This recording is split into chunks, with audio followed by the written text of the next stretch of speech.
Good morning વિદ્યાર્થી મિત્રો, તમારું હાર્દિક સ્વાગત છે આપણી યુટ્યુબ ચેનલ MD એકેડમીમાં। આજે આપણે વાત કરવાના આજના મહત્વપૂર્ણ કરંટ અફેરની। તો શરૂઆત કરીએ પહેલાં મિત્રો કાલે જે બેલીફની એક્ઝામ હતી તેમાં 20 માર્કનું કરંટ અફેર ટોટલ પૂછાયેલું હતું। એમાં આપણી યુટ્યુબ ચેનલમાંથી મિત્રો 19 માર્કનું કરંટ અફેર પૂછવાનું છે। ડિસેમ્બર 2024 અને જાન્યુઆરીથી લઈને એપ્રિલ મહિનાની જે PDF છે મિત્રો, એમાંથી બધા જ ક્વેશ્ચનો પૂછાણા છે મિત્રો। તો જેટલા પણ વિદ્યાર્થી મિત્રો આપણા યુટ્યુબ ચેનલમાં નવા હોય તો ચેનલને સબસ્ક્રાઈબ કરી લેજો, અને કોઈ પણ મહિનાની તમારે PDF જોઈતી હોય તો આપણા ટેલિગ્રામ ચેનલમાંથી મળી જશે। તો આંતરરાષ્ટ્રીય પ્રકાશન દિવસ દર વર્ષે કઈ તારીખે ઉજવવામાં આવે છે? તો 16 મેના દિવસે આ દિવસની ઉજવણી કરવામાં આવે છે।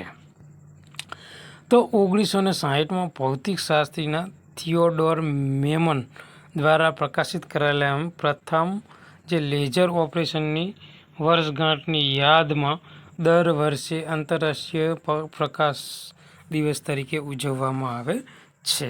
આ જે તારીખે તે જીવનની ગુણવત્તામાં સુધારવા અને ટકાઉ વિકાસને પ્રોત્સાહન કરવા માટે જે પ્રકાશિત અને જે ઓપ્ટિકલ ટેકનોલોજીને ઉપર મહત્ત્વનો પ્રકાશ પાડે છે।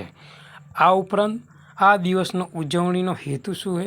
તો પ્રકાશ આધારિત ટેકનોલોજી દ્વારા વિજ્ઞાન, શિક્ષણ, વિકાસને પ્રોત્સાહન આપવાનો છે। અને આ દિવસ પ્રથમ સત્તાવાર રીતે 2018માં મનાવવામાં આવ્યો હતો। ક્યારે મનાવવામાં આવ્યો હતો? 2018માં। હાલમાં મે 2025માં જાહેર કરાયેલ મુજબ સ્વીડન ભારતના આગામી રાજદૂત તરીકે કોની નિમણૂક કરવાનો છે?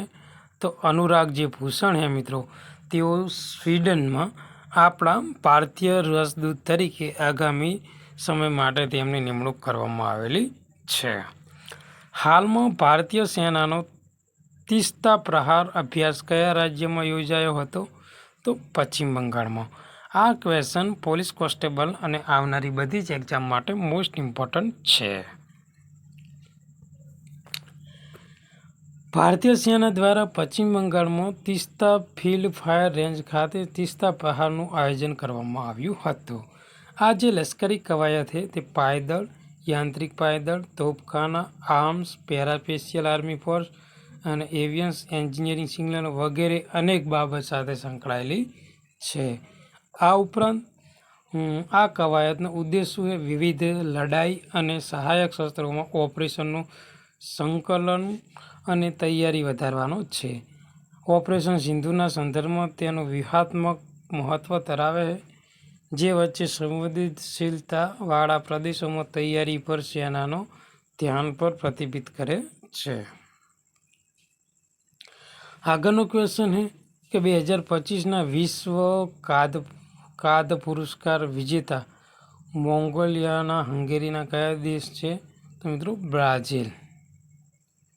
જે મિત્રો વિશ્વ કાદ પુરસ્કાર જીત્યો છે જે વ્યક્તિ, જેનું નામ છે મારિયા લેગા હંગેરિયા, તે કયા દેશની છે? તો બ્રાઝિલની છે મિત્રો। તો બ્રાઝિલના પ્રખ્યાત સૂક્ષ્મજીવ વિજ્ઞાનના મોરેયા લેગાલા હંગેરિયા, જે કૃષિ સૂક્ષ્મજીવમાં ક્રાંતિ લાવવા માટે 2025નો વિશ્વ કાદ પુરસ્કારથી સન્માનિત કરવામાં આવ્યા છે। તેમનું સંશોધન જમીનની ફળદ્રુપતા વધારવા માટે અને રાસાયણિક ખાતરોની જરૂરિયાત ઘટાડવા માટે રાઇઝોબિયમ અને એઝોસ્પિરિયલ બ્રાઝિલિયસ જેવા ફાયદાકારક બેક્ટેરિયાનો ઉપયોગ ઉપર ધ્યાન કેન્દ્રિત કરે છે મિત્રો।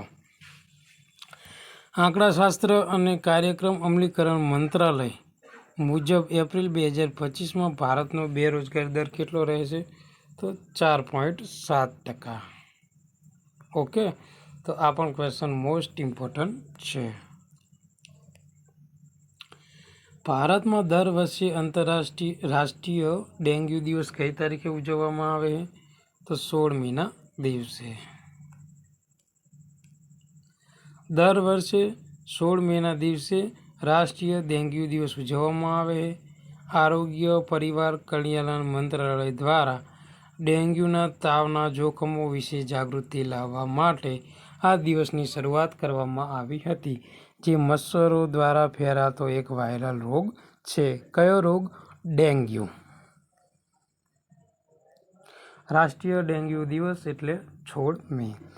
આ દિવસનો ઉદ્દેશ લોકોને નિવારણ પદ્ધતિ, લક્ષણો અને સમયસર તબીબી હસ્તક્ષેપનું મહત્વ વિશે શિક્ષિત કરવાનો અને વેક્ટરજન્ય રોગોના વધતા જોખમ સાથે આ ઉજવણી દેશભરમાં ડેન્ગ્યુના ફેલાવાને ઘટાડવા અને જાહેર આરોગ્ય પહેલને ટેકો આપવા માટે પ્રયાસોને ગતિશીલ બનાવવા માટે મુખ્ય ભૂમિકા ભજવે છે.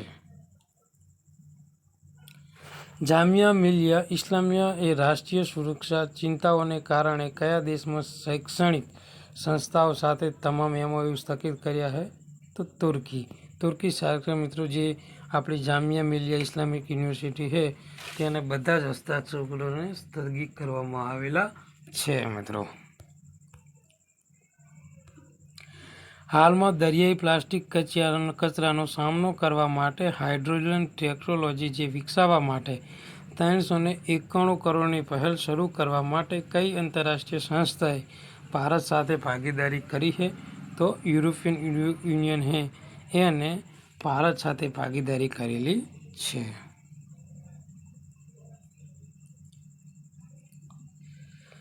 તૃતીય પક્ષ દખલગીરી મુદ્દાનો સંબોધ્યા પછી ફિફા દ્વારા તાજેતરમાં કયા સંગઠનને સસ્પેન્શન હટાવવામાં આવ્યું હતું? તો કોંગો ફૂટબોલ ફેડરેશન. એશિયન વ્યક્તિ અને ચેસ ચેમ્પિયનશિપમાં તેમનો ત્રીજો GM નોર્મ મેળવ્યા બાદ તાજેતરમાં કોણે ભારતના 86મા ચેસ ગ્રાન્ડ માસ્ટર બન્યા છે? તો અભિજીત ગુપ્તા. તો આજનું આ મહત્વપૂર્ણ કરંટ અફેર છે આપણે અહીંયા પૂરું કરીએ. આ વિડીયો તમને ગમ્યો હોય તો આપણી ચેનલને સબસ્ક્રાઈબ કરજો. તમારા બીજા મિત્રોને આ વિડીયો મોકલી આપજો. Thank you. ધન્યવાદ.